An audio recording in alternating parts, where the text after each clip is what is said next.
And they did eat of the old corn, no more manna.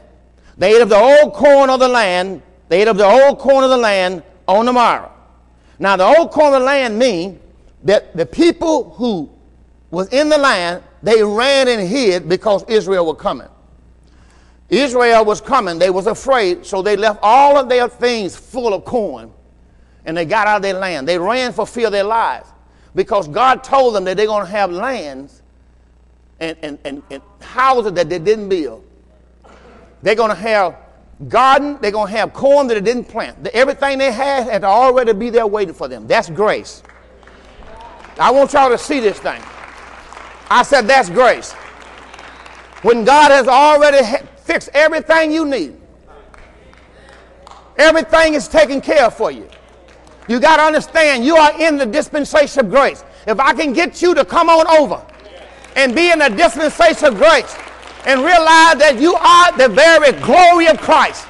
You are the sons of the living God. You have inherited Christ and his Father.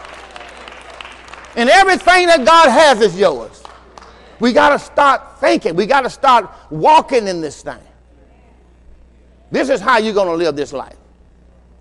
It says in Joshua chapter 5 and verse 11, and they did eat of the old corn of the land on the morrow. And the Bible said that old corn represents Christ's death, burial, and resurrection. All right? Now that's the corn.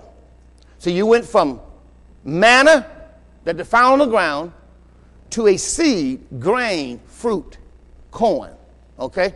Now, that's Christ in his resurrection, in his person, his resurrection, after his resurrection. Because you ate it after Passover. You notice, you can hear what it's saying. And they did eat of the old corn of the land on the morrow. Watch this. After Passover. So after the cross. Can you see it now? After the cross, grace came. Because Jesus died so we can have grace and truth.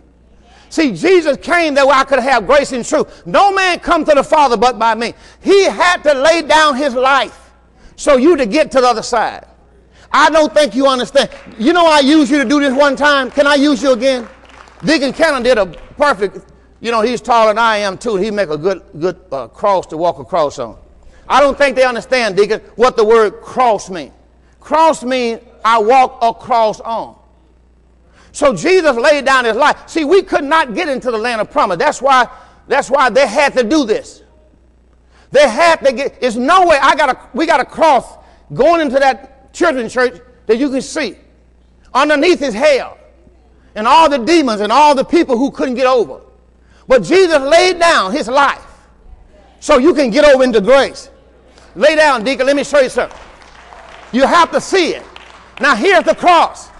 Now here I'm on this side. There's a gulf fix. I can't get over. I'm going to die over here. So Jesus laid and stressed out. And you know what we were able to do? That's why he said no man can come to the Father but by me. See, if he don't lay down his life, you can't get over to the other side. Watch this.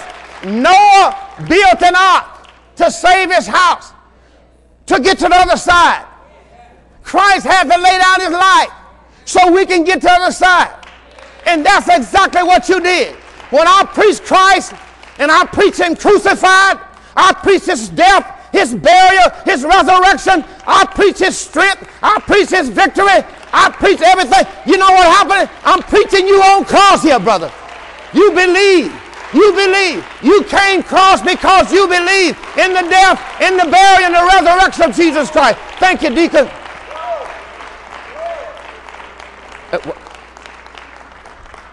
Come on, get a Lord another big hand. It's because of that man. It's because he laid down his life. He didn't just lay his life down just to say I die. He died so you can cross over. He is your Passover. Do you understand what happened that night in Egypt? Death passed over them. Sickness, death angels, and all the poverty and all of the plagues, it passed over Israel's house. Why? Because of the blood. The only reason, because the blood of Jesus Christ was upon their houses. You ought to get excited.